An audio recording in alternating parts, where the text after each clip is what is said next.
Marami sa mga kababaihan ang nangangarap na magkaroon ng Prince Charming, mistiso, gwapo, matipuno, matapang at higit sa lahat ay mayaman. Isang knight in shining armor na nakasakay sa kabayo at handang iligtas ang kanyang iniibig kahit buhay pa nito ang kapalit.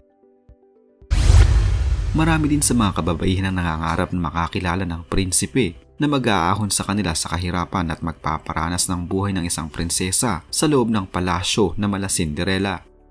Pero ang lahat ng ito ay tila sa panaginip lamang mangyayari at mapapanood lamang sa mga fairy tale dahil ang katotohanan, napakaliit lamang ng tsansa na makapangasawa ang isang babae ng isang prinsipe o hari sa panahon ngayon. Pero alam nyo ba, sa maniwala kayo't sa hindi, isang kababayan natin ang tila tinupad ng isang fairy godmother ang kanyang kahilingan na makapangasawa ng isang prinsipe at maging ganap na prinsesa sa loob ng palasyo. Hindi ito isang fairy tale dahil nangyari talaga ito sa totoong buhay. Sino nga bang Pilipinang ito at paano siyang naging prinsesa ng isang kaharian? Naging happy ever after kaya ang kanyang kwento tulad ni Sleeping Beauty? At ang malaking tanong ngayon ay nasaan na nga ba ang babaeng ito?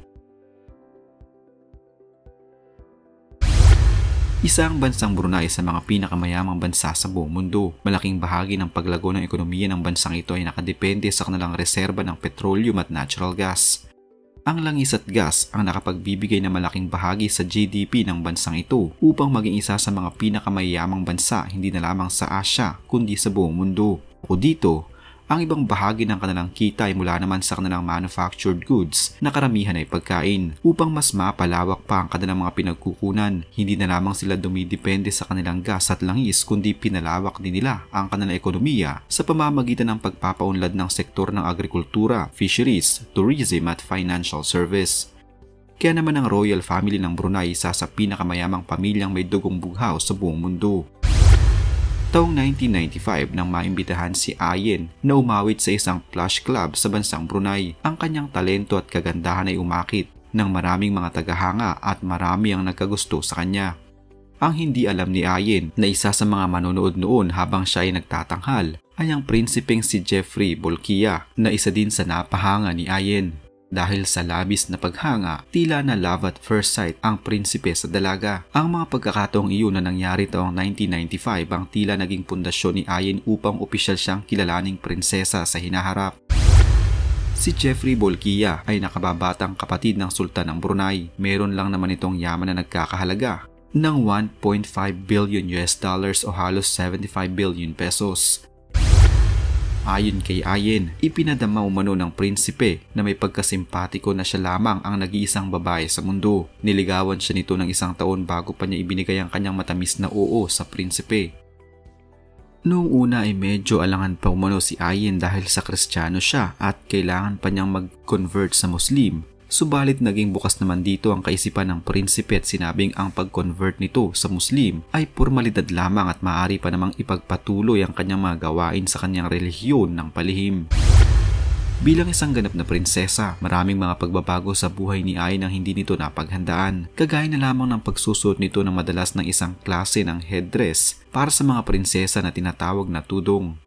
Sa Brunei, naranasan ni Ayen na makisama sa lahat ng kilos at galaw ng pagiging isang prinsesa. Ibinigay ang sarili sa tradisyon ng kanilang relihiyon at sinunod ng mga dapat at hindi dapat gawin bilang maharlika. Sa bawat labas nito, kaalalay ang 6 na kasambahay at tauhan. Andyan ang magagarang sasakyan, malapalasyong tirahan, sangkatutak na alahas, magagarang damit, sapatos at mamahaling mga bags. Ayon pa sa kwento ni Ayen, may ilang mga protokol sa palasyo na dapat niyang sundin, kagaya na lamang ng kailangan niyang mag-dress gabi-gabi sa tuwing sila ay maghahapunan. Noong kailangan niyang i-meet ang isang miyembro ng royal family ay kinailangan niyang pag-aralan ng tamang pagbati sa loob lamang ng ilang minuto. Hindi umano siya binigyan ng guro o tagapagturo na magtuturo sa kanya sa mga dapat at hindi dapat nitong gawin bilang isang prinsesa. Ang pinakaunang pagkakamaling nagawa ni Ayen bilang prinsesa ay ang nang magdikwatro ito sa harap ng sultan na bawal pala sa kanila. Hindi din siya maaaring makipag-usap sa pangalawang asawa ng sultan dahil sa mas nakakataas ito sa kanya. Makikipag-usap lamang ito sa kanya kung kinakailangan. Sa oras ng pagkain, 4 na katulong umano ang nakatoka sa kanya. Kahit ano umunong klase ng pagkain ng kanyang naisin ay ibinibigay sa kanya. Kahit na espesyal na tinapay mula sa Paris o karne ng baka mula sa Brazil, sa isang utos lamang nito ay agad-agad niya din itong makukuha. Pagdating naman sa pagsha-shopping, paraiso umano ito para kay Ayen. Lahat ng nanaisin niyang gamit ay nabibili niya. Ilan sa mga sikat na brand gaya ng Chanel, Christian Dior, Lacroix, Gucci at Prada ay barya lamang sa kanya noon. Lagi lamang nasa likod nito ang kanyang sekretarya upang bayaran ng kahit anong gusto niyang bilhin. Regular ding nagpapadala ng mga bag ang Armani sa mismong palasyo upang makapamili si Ayen. Kasama niya ang kanyang sekretaryang Breton at Pilipina na sila ding naghahanap ng gagawin ni Ayen sa tuwing makikita nila itong bored, mula sa pagkain sa mga bagong restaurant hanggang sa maghapong pagsa-shopping. Pagdating naman sa mga alahas na ibinibigay sa mga royal wives na kagaya niya ay hindi basta-basta. Ang nais lamang ni Ayen ay simple, subalit ang ibinigay sa kanya ay naglalakihan at napakarami. Ayon pa sa kanya ay nagmumukha umano siyang Christmas tree sa sobrang dami ng alahas na nakasuot sa kanyang katawan. Hindi naman umano nagkulang ng pagmamahal ang prinsipe sa kanya. Hindi din malaking bagay para kay Ayen ang pagkakaroon niya ng kahati sa kanyang asawa. Hindi din niya kailangan makipag-usap sa ibang asawa noon ng prinsipe.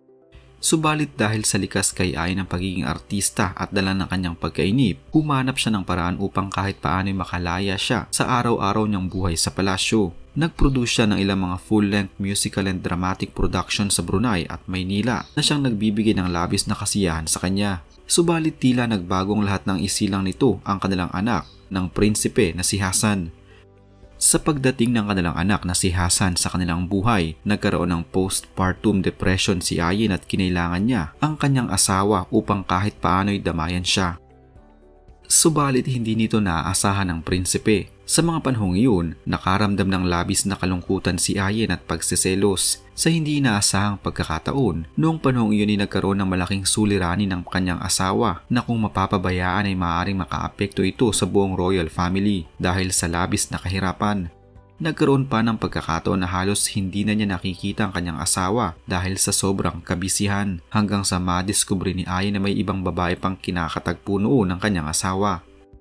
Nagpaalam si Ayen na magbabakasyon siya sa Pilipinas at doon niya naramdaman ang isang malaya at masayang buhay, hanggang si Ayen na mismo ang nag-file ng diborsyo sa Brunei Court. Makalipas ang 4 na buwan, tuluyan na silang nagkahiwalay. 6 na taong nagtagal ang kanilang pagsasama. Sa kabila ng paghihiwalay nila ng prinsipe, naging mabuti pa rin naman umano ang pakikitungo nito sa kanya. Nagkaroon sila ng mga pagkakasundo para sa kanilang anak na si Hassan.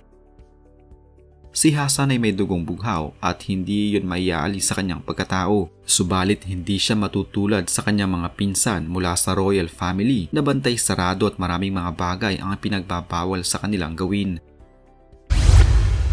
Hindi man nagtapos ang buhay ni Ayen na happily ever after. Ayon sa kanya, ang pera at yaman ay kailanmay hindi makakabili ng tunay na kaligayahan sa mundo. Sa halipang paghahangad niya ng buo at konkretong pamilya ang magpapalaya at magpapabuo sa kanyang pagkatao. Nawala man ang lahat sa kanya, maging ang karapatan ng kanyang anak bilang isang prinsipe, nariyan pa rin naman ang kanyang naging bagong buhay at mga naging anak sa katauhan ni Franco Laurel na kanyang naging asawa, na siyang nagparamdam sa kanya ng tunay na kahulugan ng pagmamahal.